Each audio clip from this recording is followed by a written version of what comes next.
कल के वीडियो में हमने देखा था कि अपरिमेय संख्याओं को संख्या रेखा पर कैसे दिखाया जाता है। ठीक है, हमने कल ये समझा था कि कैसे कड़ी में 2, कड़ी में 5, कड़ी में 7, कड़ी में 10, कड़ी में 11 इन सब संख्याओं को कैसे संख्या रेखा पर दर्शाते हैं। तो आज हम लोग सीखेंगे कि वास्तविक संख्याओं का दशमलव प्रसार, मतलब जो आप समझो वास्तविक संख्याओं का दशमलव प्रसार। आपको सबसे पहले ये पता होना चाहिए कि आखिर वास्तविक संख्याओं में कौन कौन सी संख्याएं आती हैं। मैंने आपको ये फर्स्ट वीडियो में भी बताया था, एक बार मैं फिर से रिपीट कर दे रहा हूं कि वास्तविक संख्याओं में आप सीधा कह सकते हैं कि परिमेय संख्याएं और अपरिमेय संख्याएं। अपरिमेय संख्या, परिमेय संख्या, वास्तविक संख्या में परिमेय संख्या और अपरिमेय संख्या आती है। और मैंने आपको बताया था परिमेय संख्या मतलब भिन्न वाली, जितनी भी भिन्न की संख्या आएंगी सब परिमेय संख्या होती है। और अपरिमेय संख्या मतलब जो कड़ी में अभाज्य संख्या होती है वो अपरिमेय संख्या होती है। इनका दशमलव प्रसार हम लोग सीखेंगे। समझिए आखिर दशमलव प्रसार मतलब, जैसे देखो मान लीजिए आपके पास दिया है 1/3। अगर आपके पास 1/3 दे रखा है और इसका आप दशमलव प्रसार मतलब इसी को हल कर दो। जैसे 3 का भाग 1 में दोगे ना तो आपका आएगा 0.3333 ऐसे करके आता रहेगा। समझ में आ रहा है क्या कह रहा हूँ?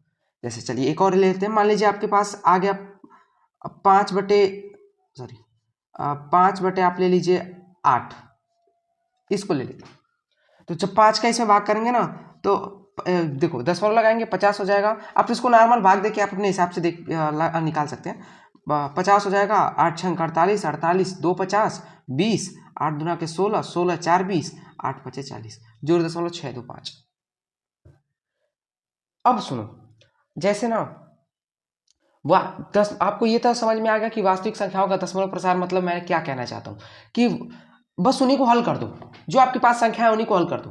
अच्छा, अपरिमेय संख्याओं का सर दशमलव प्रसार मतलब क्या होगा? जैसे देखो करड़ी में 2 का मान, आपको करड़ी में 2 का मान पता ही होगा, 1.414 और ऐसे ही आगे की संख्या ऐसे आती रहती है। वैसे पाई का मान क्या होता है? 3.14, ऐसे ही करके आपकी संख्याएं आती रहती हैं। सर पाई का मान तो 22/7 होता है, 3.14 कैसे? मैंने आपको इसके पहले जब सेकेंड लेक्चर में, मैंने आपको सेकेंड या थर्ड लेक्चर में बताया था, इसके पहले या उसके पहले वाले वीडियो में आपको मैंने ये समझाया था कि पाई का जो मान होता है वो 3.14 होता है। इसके साथ मतलब आगे भी संख्याएं होती हैं, लेकिन पाई का मान 3.14 लेते हैं। पाई का मान जो 22/7 होता है वो आप ऐसे कह सकते हैं कि ये लगभग वैल्यू है 22/7। अब 22/7 को जब 22 में 7 से भाग दोगे ना तो देखोगे 3.14 नहीं आ रहा होगा, कुछ और आ जाता है। क्यों? क्योंकि जो पाई का जो एक्यूरेट मान है वो 3.14, इसके बाद ट्रिलियंस में संख्या आएंगी, बहुत लंबी संख्या आती है, तो हम लोग 3.14 को कंसीडर करते हैं और इसी को लेकर सॉल्व करते रहते हैं। लेकिन जो 22/7 है ना, वो कैलकुलेशन को इजी करने के लिए खाली मान लिया गया कि पाई का मान 22/7 होता है, लेकिन एक्चुअली में पाई का मान 22/7 नहीं होता है। ठीक है, आपको ये बात समझ में आ गई? बहुत बढ़िया। यहाँ तक तो ये तो रहा, मतलब पिछली वीडियो में हमने क्या क्या समझा था, कैसे समझा था, और इस वीडियो में हम लोग क्या पढ़ने वाले हैं। तो आखिर सर ये दशमलव प्रसार पढ़ने से हमको क्या फायदा मिलेगा, मतलब ये दशमलव प्रसार हम लोग क्यों पढ़ रहे हैं? सुनो, दशमलव प्रसार हम लोग क्यों पढ़ रहे हैं? ये जो दशमलव प्रसार है इनका प्रयोग करके हम परिमेय संख्याओं को, किसको? परिमेय संख्याओं को संख्या रेखा पर दिखाएंगे। ओके, और क्या करेंगे सर? और हम देखेंगे ना कि बाबू आपके पास कुछ संख्याएं आएंगी जिनको आप भाग दोगे तो वो कुछ अलग तरीके से उनका मान, जैसे आप 1 में 3 से भाग दोगे, देखो 0.3333 आ रहा है, मतलब एक ही संख्या बार बार आ रही है। 1 में जब भाग दे रहे हैं तो 0.625 में जाके पूरा कट के 0 हो जा रहा है। ऐसा क्यों हो रहा है? ये चीज भी हम लोग समझेंगे। समझ में आ रहा है? तो चलिए अब आते हैं हम लोग को इसको पढ़ते हैं कि आखिर इसको कैसे कैसे, अब कौन कौन सा कैसा प्रसार है, क्या है, शांत क्या है, अशांत क्या है, आवर्ती अनावर्ती, ये इन सब चीजों के बारे में हम लोग पढ़ेंगे। ठीक है, आ जाओ। तो और एक चीज और बता दूं, ये जो प्रसार है, दशमलव प्रसार, इनसे आप परिमेय संख्याएं और अपरिमेय संख्याएं भी पहचान सकते हैं। हाँ हाँ, आप इनका यूज करके आप एक लॉजिक भी बैठा सकते हैं कि क्यों ये अपरिमेय संख्या है, क्यों ये परिमेय संख्या है। समझ में आ रहा है क्या कहना चाह रहा हूं? जैसे अब आप लोग को ये भी आगे समझ में आएगा, जब हम लोग थोड़ा और आगे बढ़ेंगे तो तब आपको ये और अच्छे से समझ में आएगा कि मैं क्या कहना चाह रहा था। जैसे मैं आपको सामने एक एग्जांपल लेता हूँ। जैसे चलिए एग्जांपल लेते हैं 10/3। 10/3 एक काम करो, 10 इसको 3 से 10 में भाग करके देखो क्या आता है। 3 तिली के 9, 1 दशमलव लगाया 10, 3 तिली के 9, 1 फिर दशमलव लगाया 10 हो जाएगा, 3 तिली के 9। देखो आप एक चीज यहाँ पे नोटिस कर रहे हो, एक चीज ध्यान से सुनो। देखो पहले 3 बार लेके गए हैं, आपका शेषफल बचा था क्या 1, फिर दशमलव लगाया फिर बना 10, फिर 3 बार लेके गए 9, शेषफल बचा 1, दशमलव था तो 0 लगा दिए। मतलब आपको ध्यान दे रहा है कि सॉल्व करने के बाद हमारा शेषफल 1 बच रहा है, बार बार शेषफल 1 आ रहा है। और जब बार बार शेषफल शेषफल 1 आ रहा है तो हमारी जो ये भागफल है, ये जो भागफल, इसको हम लोग भागफल बोलते हैं। जो इधर आती है ना, जो इधर की जितनी संख्याएं आएंगी, इसमें जो भी जितनी भी संख्या आएंगी उन सबको भागफल कहते हैं। तो भागफल में आपको दिखाई दे रहा है कि एक ही संख्या बार बार आ रही है। तो यहां से हम लोग कहते हैं कि कुछ ऐसी संख्या मिल रही हैं जिनका जो शेषफल है वो, जब शेषफलों की पुनरावृत्ति हो रही है तो हमारे ये जो भागफल है उनकी भी पुनरावृत्ति हो रही है। क्या कहा, सुनिए, जब शेषफल का पुनरावृत्ति हो रहा है, जब शेषफल की पुनरावृत्ति हो रही है तो जो हमारी परिमेय संख्या है उसको भाग देने पर जो भागफल आ रहा है उसमें भी पुनरावृत्ति हो रहा है। समझ में आ रहा है क्या कर रहा हूं? चलिए एक एग्जांपल और लेके समझते हैं। चलिए 7/8 का एग्जांपल लेते हैं। 8 से भाग करो 7 में, दशमलव लगाएंगे 70 हो जाएगा, 8 सते 56, 40, 8 पचे 40। यहाँ देखो, ये देखो 0.75 में आ गया, 0.75 आंसर आ गया। इसमें देखो क्या शेषफल की पुनरावृत्ति हुई एक भी बार। जैसे यहाँ देखो, यहाँ क्या 3 बार लेके गए 9 आया, जब घटाए तो 1 बचा, फिर दशमलव लगाया 0 बढ़ाया, फिर 3 बार लेके गए तो शेषफल 1 बचा, उसके बाद हम 0, पहले शेषफल 1 आया था उसके बाद इस पे 0 लगा, पहले शेषफल 1 आया था उसके बाद हमने 0 लगाया। समझ में आ रहा है? उसी तरीके से देखो यहाँ शेषफल 1 है जिसकी पुनरावृत्ति हो रही है, तो भागफल में 3 इसकी पुनरावृत्ति हो रही है। लेकिन यहाँ पे देखो हमारा शेषफल क्या है, शेषफल की पुनरावृत्ति यहाँ पे नहीं हो रही है। इस वाले में शेषफल की पुनरावृत्ति नहीं हो रही है, इसलिए इसमें भागफल की पुनरावृत्ति नहीं हो रही। समझ में आ रहा है? ओके, यहाँ 40 लिख के इसको काट देते हैं ऐसे। चलिए एक एग्जांपल और लेके समझते हैं, थोड़ा और क्लियर होगा आपको। जैसे चलो 1/7 लेते हैं, 7 से भाग करते हैं 1 में, भाग जाएगी नहीं, दशमलव लगाएंगे 10 हो जाएगा, 7 एकम 7, 3 30, 7 चौके 28, 2 20, 7 दूना के 14, ये हो जाएगा 60, 7 8 56, 40, 7 5 35,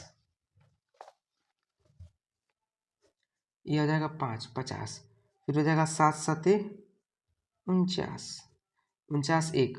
अब देखो ये हो गया आपका फिर 10, 7 एकम 7, 3, ये 30, 7 चौके 28, ये आपका होगा 40, 5 बार लेके जाएंगे ये हो जाएगा 35, यहाँ पे आएगा 50, फिर 7 बार लेके जाएंगे 49, 1, फिर ऐसे 10। एक चीज़ आप ध्यान से सुनो, देखो माफ़ करिएगा, यहाँ 4 नहीं, यहाँ 2 होगा, ये 20 होगा, तो 7 दूना के 14, यहाँ 14 आएगा, सॉरी यहाँ 60 होगा, यहाँ 8 बार जाएगा, यहाँ 56 होगा, ये 40 होगा, 7 5 यहाँ पे 35 आएगा, ये 5 50 होगा, 7 7 49, फिर यहाँ 1, उसके बाद 10। थोड़ा यहाँ पे मिस्टेक हो गया था, मैंने ध्यान नहीं दिया। अच्छा आप देखो यहाँ पे देखो भागफल ध्यान से देखो तो 1 4 2 8 5 7, फिर उसके बाद 1 4 2 8 5 7, मतलब भागफल की पुनरावृत्ति होना शुरू हो चुकी है। अगर भागफल की पुनरावृत्ति शुरू हो गई है मतलब शेषफल की पुनरावृत्ति हो रही होगी। अब आके ध्यान से देखते हैं कि कहाँ से शेषफल की पुनरावृत्ति चालू हुई है। देखो यहाँ 10 था, उसके बाद 30, फिर 20, 60, 40, 50, फिर देखो 10, 50 तक तो ठीक था, उसके बाद दोबारा से 10 आया, यहाँ पे 10 था, यहाँ पे भी दोबारा 10 आया, उसके बाद क्या हुआ, फिर 30 आया, देखो यहाँ पे भी 30 था, उसके बाद 20 आया, देखो यहाँ पे भी 20 आया, उसके बाद 60 आया, देखो यहाँ पे भी 60 आ रहा है, उसके बाद 40 आया, यहाँ पे भी 40, उसके बाद 50, उसके बाद 50, फिर 1 10, मतलब शेषफल की क्या हुई, पुनरावृत्ति। ठीक है, तो अब इसको देखिए, यानी हम इसको क्या लिख सकते हैं, ये आपका, आप यहाँ पे जीरो लगा सकते हैं, नहीं लगा सकते, कोई दिक्कत नहीं है। मतलब शेषफल की जब पुनरावृत्ति होगी तो भागफल की भी पुनरावृत्ति होगी। अब ध्यान से समझो, देखो, यानी कि अगर आप इन तीनों उदाहरण को मिलाओ तो तीनों उदाहरण से आपको कुछ समझ में आएगा। अब देखिए, इन तीनों के दशमलव प्रसार ध्यान से देखिए, इन तीनों के दशमलव प्रसार अगर आप ध्यान से देखेंगे तो क्या होगा, मिलेगा। एक में आपको 3.3333 ऐसे मिल रहा था, एक में आपको 0.75 मिला, इसके आगे कोई प्रसार नहीं, यहीं पे वो संख्याएं खत्म हो गई थी। उसके बाद क्या मिला, एक का मिला 1.42857, फिर उसके बाद 1.42857, इस तरीके से मिला। ठीक है, तो अब देखो, यहीं से आप जो दशमलव प्रसार है, इसको आप दो भागों में बांट सकते हैं। एक होगा आपका शांत, दूसरा होगा अशांत। देखिए, शांत दशमलव प्रसार कौन सा होगा, जिसमें जो दशमलव प्रसार जिसको हल करने पर शेषफल 0 हो जाए। शांत मतलब जिसका शेषफल 0, शेषफल 0 मतलब वो शांत हो गया। ठीक है, लेकिन अशांत में ऐसा नहीं है। अशांत में दो रूप की संख्या मिलेंगे आपको। दो रूप की संख्या मतलब सर देखना, अशांत में आपको दो टाइप से मिलेगा। एक तो ऐसा मिलेगा कि जिसमें शेषफल 0 नहीं आ रहा है, शेषफल की एक बार एक तरह की शेषफल की बार पुनरावृत्ति हो रही है। ठीक है,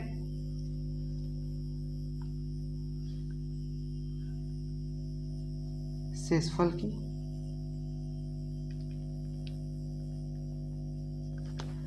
की पुनरावृत्ति हो रही है और भागफल की पुनरावृत्ति हो रही है।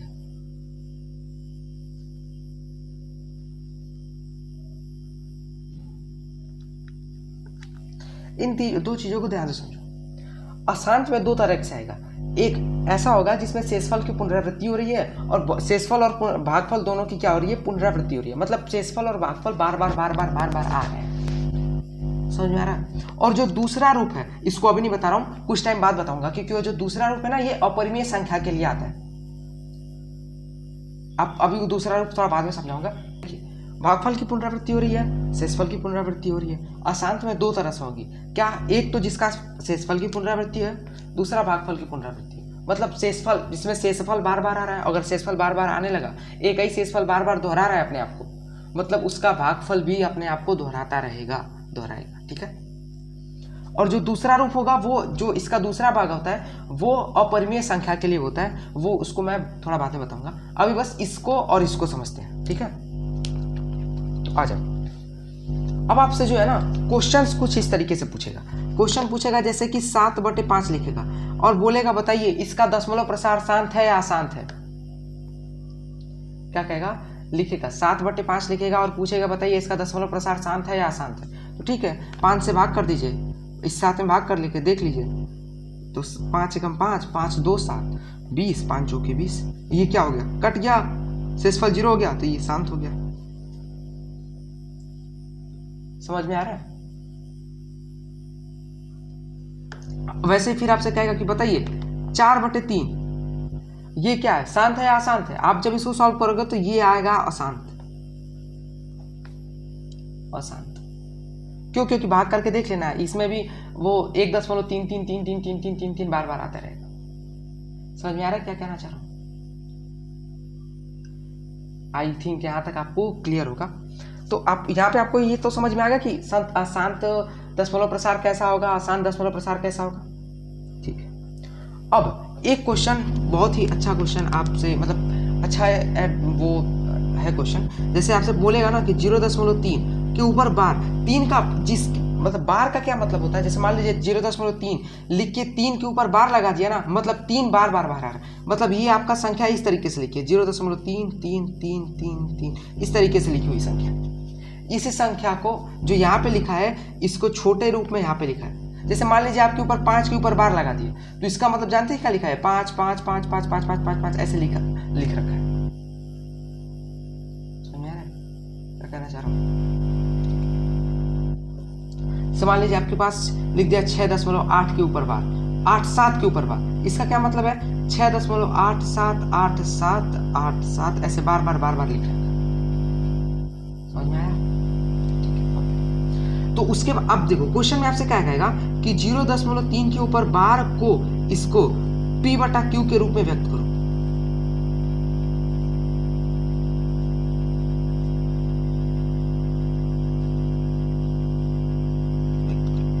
जीरो 0.3 के ऊपर बार लगा के कहेगा इसको P/Q के रूप में व्यक्त करो। अच्छा आप मुझे एक बात बताओ, मान लीजिए आपके पास 0.7 लिखा है, इसको मैं कहूँ P/Q के रूप में दिखाओ, मतलब इसको भिन्न के रूप में दिखाओ, तो आप क्या करते हो, दशमलव के बाद एक संख्या लिखा है मतलब 10 से अंश और हर में गुणा कर देते हो। अरे इसको 7 इसको बटा 1 लिख के अंश और हर में 10 से गुणा कर दो, बटा में 7, ये आ जाएगा आपका 7 बटा में 10 हो जाता था।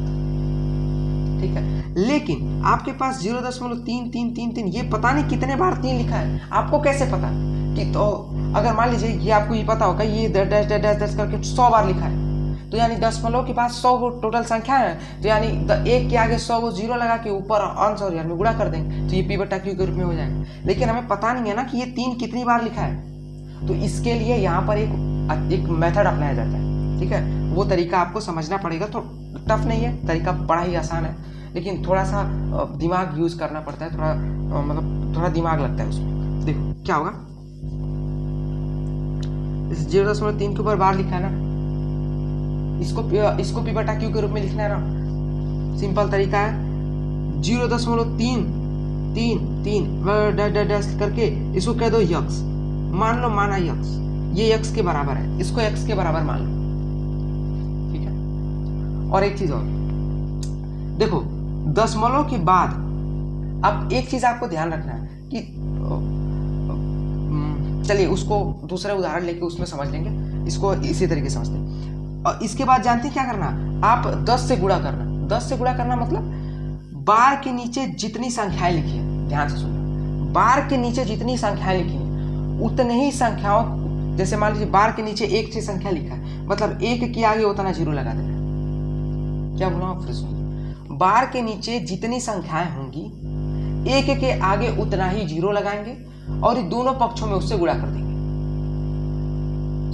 अगर बार के नीचे सर 5 संख्या होंगी, तो जैसे मान लीजिए 0.357 ऐसे लिख के उसके ऊपर बार लगा दिया। अगर बार के नीचे ऐसे 5 संख्या लिखी होंगे तो हम 1 के आगे 5 जीरो लगाएंगे और दोनों पक्षों में गुणा कर देंगे। दोनों पक्षों का गुणा मतलब 10 से गुणा इधर भी करेंगे, 10 से गुणा इधर भी। देखिए मैं करके दिखा रहा हूँ, जैसे यहाँ पर 0.3333 ऐसे लिखा है, इसमें आप 10 से गुणा करेंगे और इधर भी 10 से गुणा करेंगे, दोनों पक्षों में 10 से गुणा हो क्या।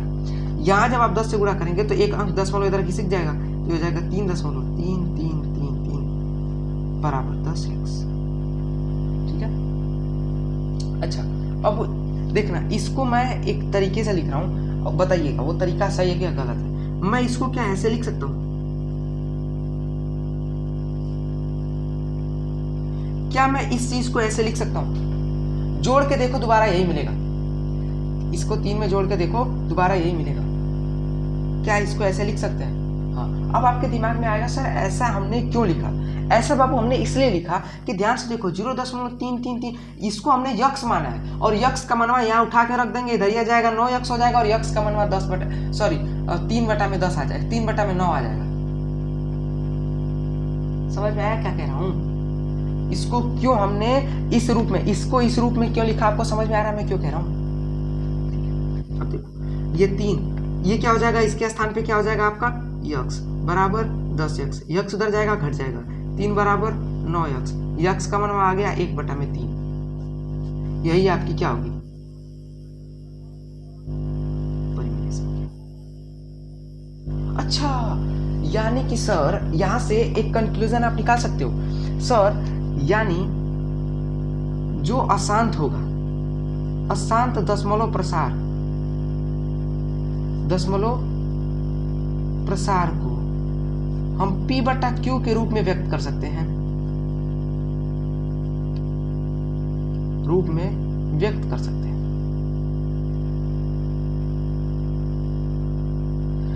तो यानी आपके दिमाग में एक बात उठेगा ना कि सर वैसे भी तो हम 1.414 इस तरीके से लिखा हुआ, इसको भी तो हम P/Q के रूप में लिख सकते हैं। ये आपका कड़ी में 2 का मान है ना, इसको भी तो आप पी बटा क्यू के रूप में लिख सकते हैं। और एक बात बताइए सर कि जब इसको कड़ी में 2 को पी बटा क्यू के रूप में लिखा जा सकता है तो फिर ये अपरिमेय कैसे हुआ?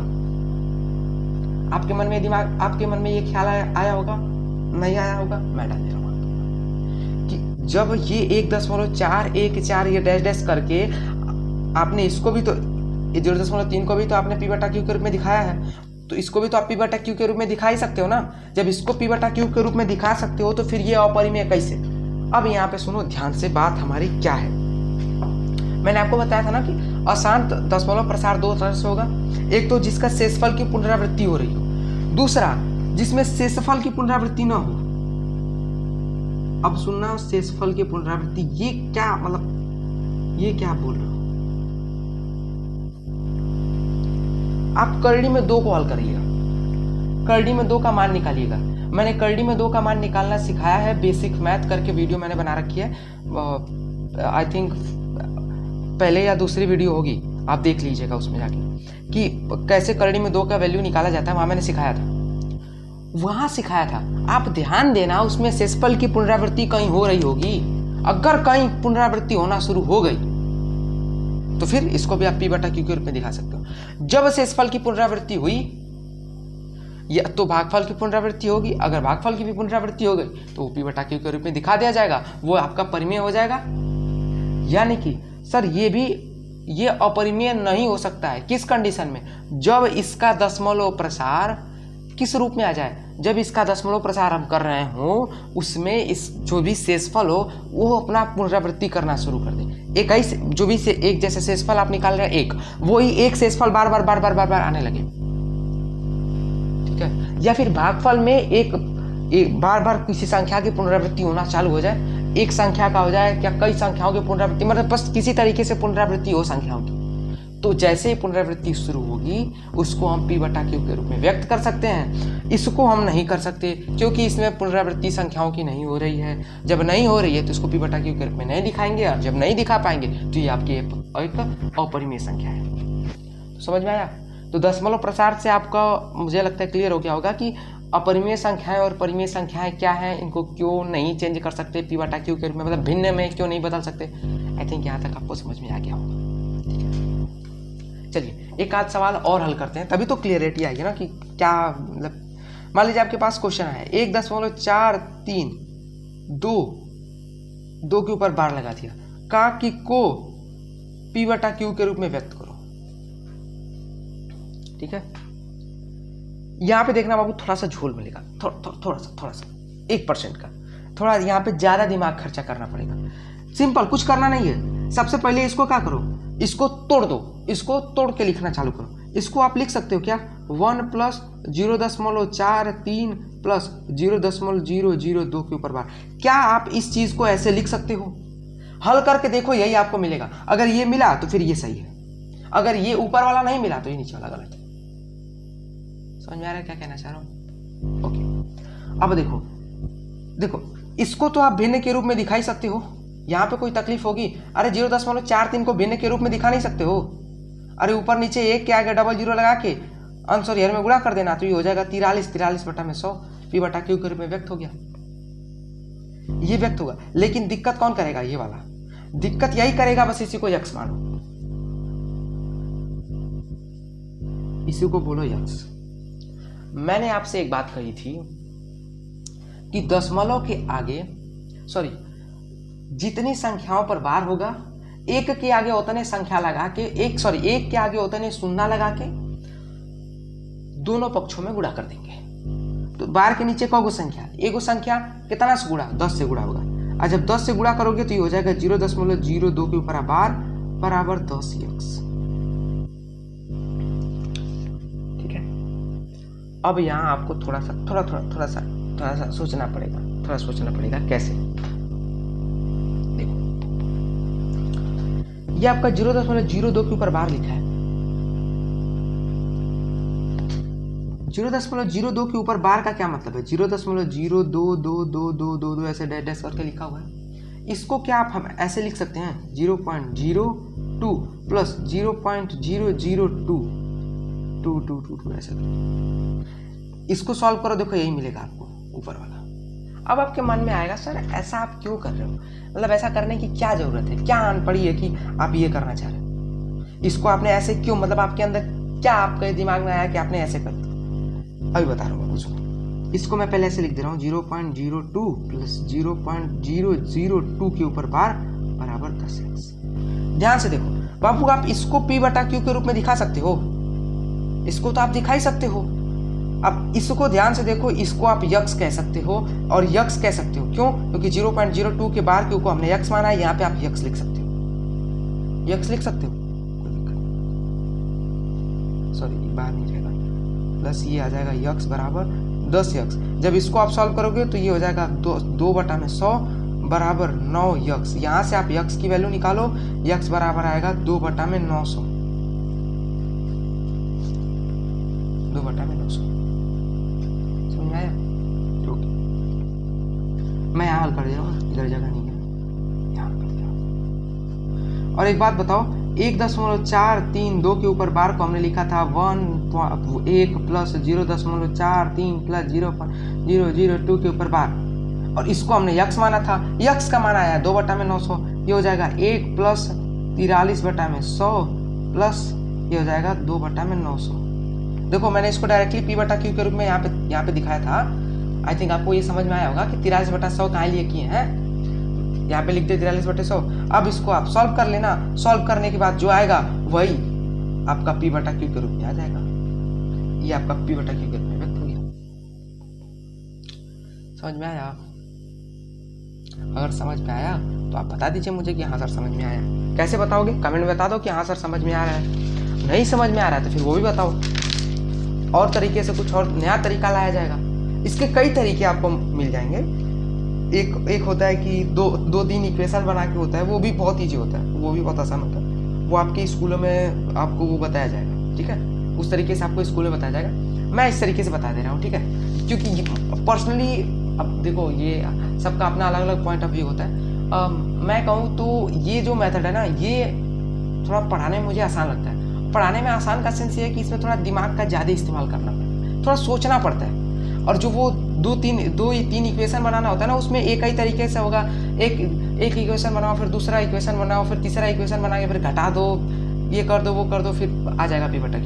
लेकिन इस वाले मेथड में ना आपको दिमाग लगाना पड़ता है, इसलिए मुझे थोड़ा मेथड पसंद है।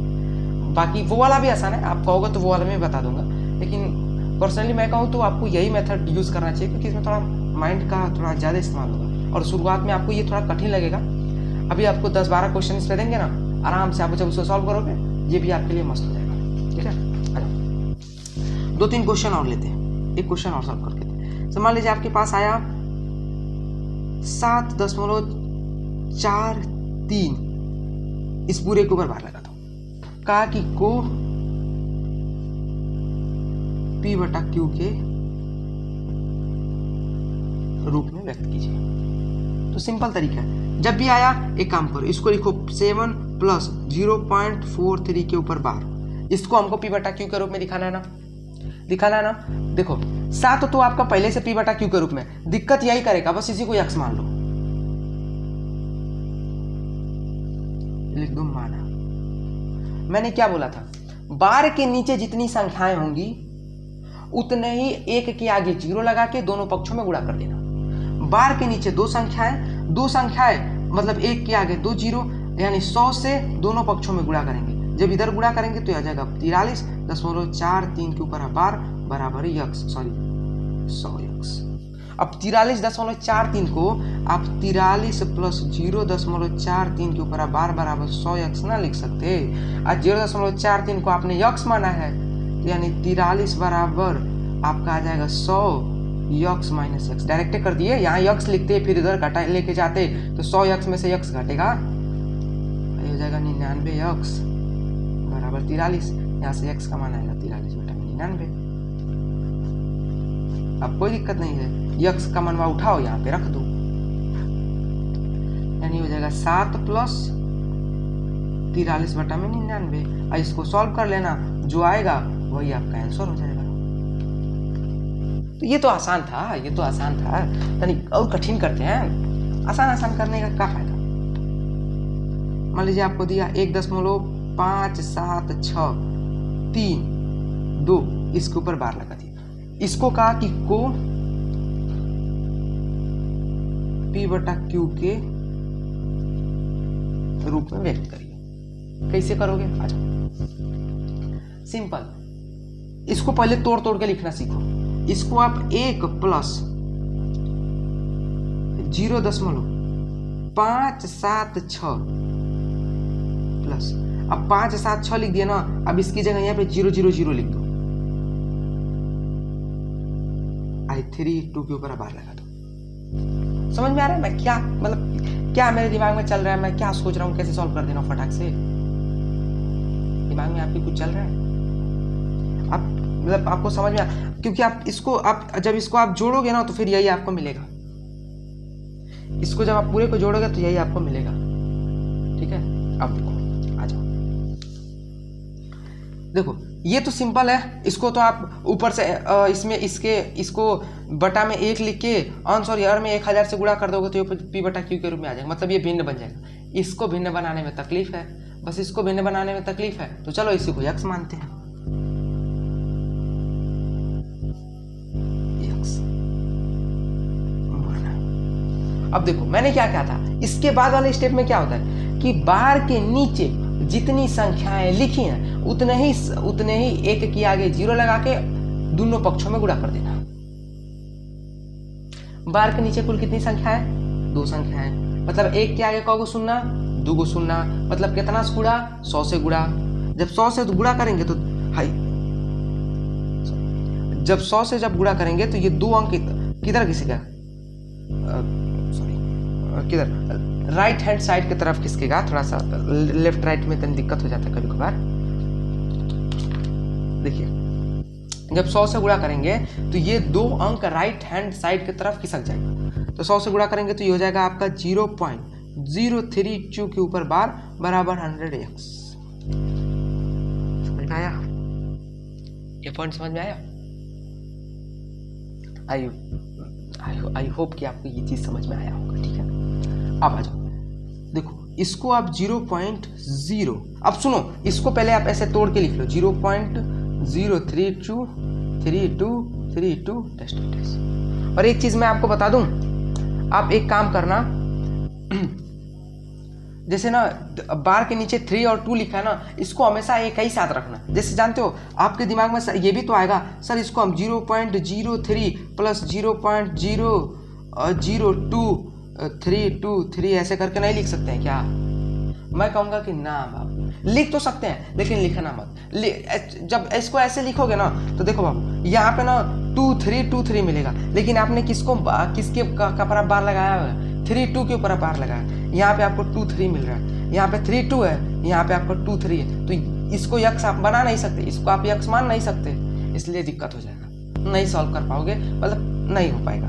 तो इसको इस तरीके से मत तोड़ना, इसको इस तरीके से हटा देना। कैसे तोड़ना? ऐसे तोड़ना ना कि उसमें आपको 32 मिले। जैसे इसको देखो मैं तोड़ के दिखा रहा हूँ, 0.032 प्लस 1 2 3 0.0003232।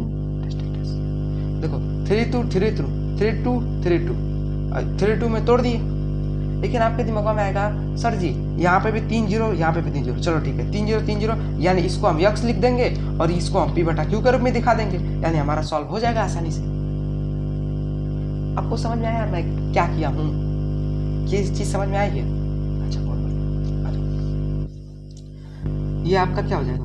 0.032 प्लस 0.00032 के ऊपर बार बराबर 100x।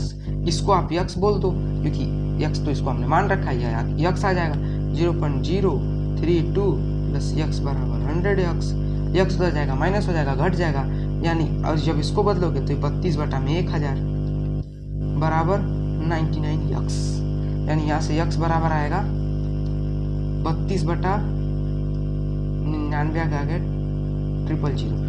थोड़ा सा मतलब कैलकुलेशन थोड़ा टफ होगा इसमें, वही कह रहा हूँ ना कि इसको जब आप सॉल्व करोगे ना तो इसमें आपका कैलकुलेशन भी होगा, आपका अपना दिमाग भी खर्चा करना पड़ेगा, सब तरीके से सोचना पड़ेगा इस वाले मेथड में। और वो जो एक और तरीका होता है जिसमें मल्टीप्लाई करने के बाद 3 इक्वेशन बनानी होती हैं और उसके बाद डायरेक्ट, मतलब वो ऐसा होता है ना कि रट्टा मारो ये हर चीज़ पे चल जाएगा, सॉल्व हो जाएगा, कोई दिक्कत नहीं है, सॉल्व कर लेंगे। कोई रटने की मतलब कोई दिमाग लगाने की जरूरत नहीं है, बस एगो तरीका है, एगो ढर रहा है धर बस उसी पर करते जाओ।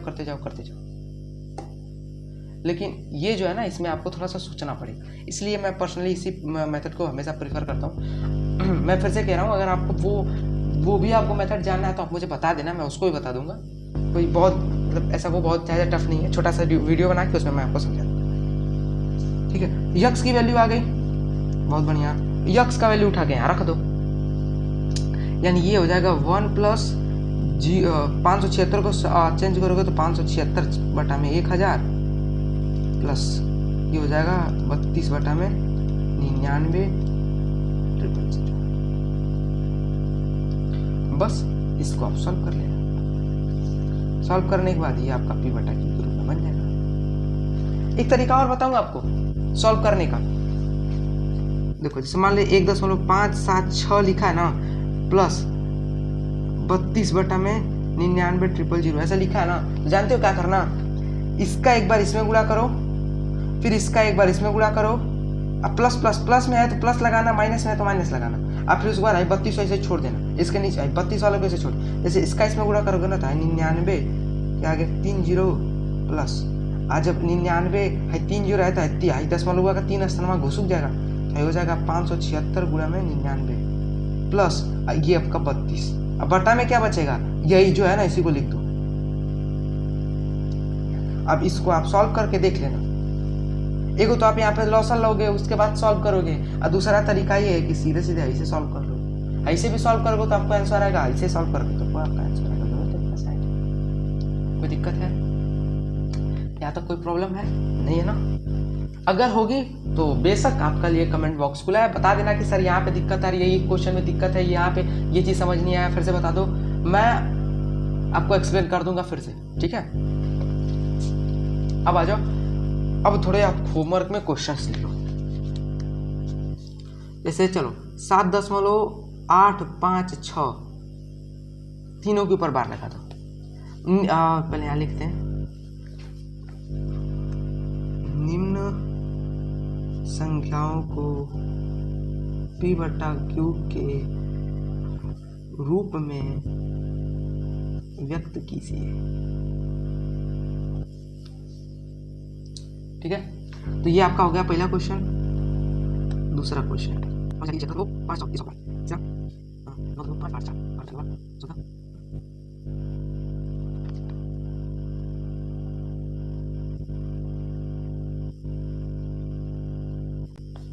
ठीक है, ये आपके टोटल 6 क्वेश्चंस हैं। आप इन 6 क्वेश्चन को सॉल्व करेंगे और आप हमको कहाँ बताएंगे, इसके आंसर्स आपको हमको कमेंट बॉक्स में बताना है।